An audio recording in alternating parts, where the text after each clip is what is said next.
Now, I've heard all kinds of things. I've heard people walk across the floor when there's nobody there. I've heard people walk up and down the stairwell. You can hear conversations sometimes, men and women talking, but you can never make out what they're saying. Of course, I always say if I hear them call my name, that's probably when I leave, you know.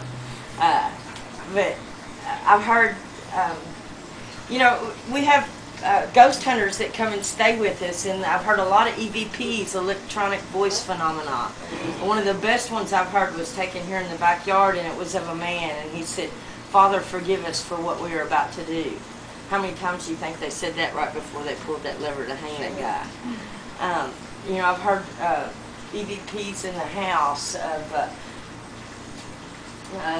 little girl wanting to know what a tape recorder was. Had a guy that stayed with us, had a real funky little tape recorder, looked like a little cell phone. That's what I thought it was actually, but it was just a little mini tape recorder, and you could hear him talking, and the girls that were with him talking, and he said, "You all need to start asking some questions." And about that time, you heard this woman's voice come in and say, "What is that?" And you know, I had the ladies that were back here in the cemetery, really good EVP, had no idea what the sarcophagi were other than that they were bodies. One lady went to cross the fence, went to lose her footing, went to fall on the stone box. Had no idea that's what they called them. And you could hear her saying, "Sorry, sorry, sorry," as she went to put her hand to catch herself. And about that time you heard a voice come across through there. No way it could have been dubbed in that said, "Don't touch the stone block." And that was very clear. Oh yeah, that was really neat. I'd really like to have had a copy of that one. I've heard of one over at the tavern too. They did several tapings after the fire and video hours and hours and hours, and the only thing they ever got was a woman that was near the front door, and you could hear her say, "Welcome to the Talbot." And just like somebody's voice would trail off as they turned away from you, you could hear her voice do that as she said, "Please follow me, I will seat you." So there's something here, but if you stop and think about it, you know, the tavern next door was originally built in 1779. Just 3 years after we became a country, people were settled here in Bardstown. This was the gateway to the west. The first cemetery is right here behind us, and the jail here was originally built in 1819. Surely if there were a corner here in Bardstown the ghosts were going to haunt, it would be this one. And if you got a chance to read your books, I'm not the only one that has these experiences. You know, my guests have had things happen to them too, and they share stories with me as well. I could tell you stories for a couple of hours. Probably one of the wildest things that ever happened to me were the back cell doors back here. They banged one night. I had just been downstairs checking, turning lights out, locking doors, and nobody was in the downstairs part of the jail. All my guests were upstairs that night, in the front part of the house. And I came back up, went up to my apartment, which I only have one way in and out, that stairwell back there. And I went past my kitchen door, and I have a big clock in there that said 2 minutes after 1.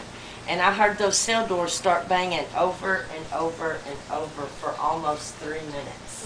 Now, I know there wasn't anybody down there, and I didn't go check to see what that was because I really didn't want to know. You know, why tempt fate when you don't have to? But I barricaded my door that night. And then my friend the next morning said, "Well, you dummy ghosts don't use doors anyway." What? Yeah. I don't know, but it would get me. I didn't sleep very well that night. But I had my guests tell me that they had heard that, and for, you know, about a year, I had lived here about a year when that happened. And I can, you know, that stone carries sound very well with those 875-pound steel doors. And, you know, so I would tell them, you know, I can hear that, and I didn't hear anything. I heard it. I don't ever want to hear it again.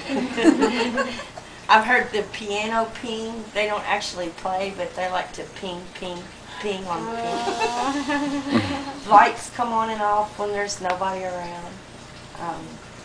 One of the rooms in the house does have a little girl that lives in it, and I have had a guest that has actually seen her.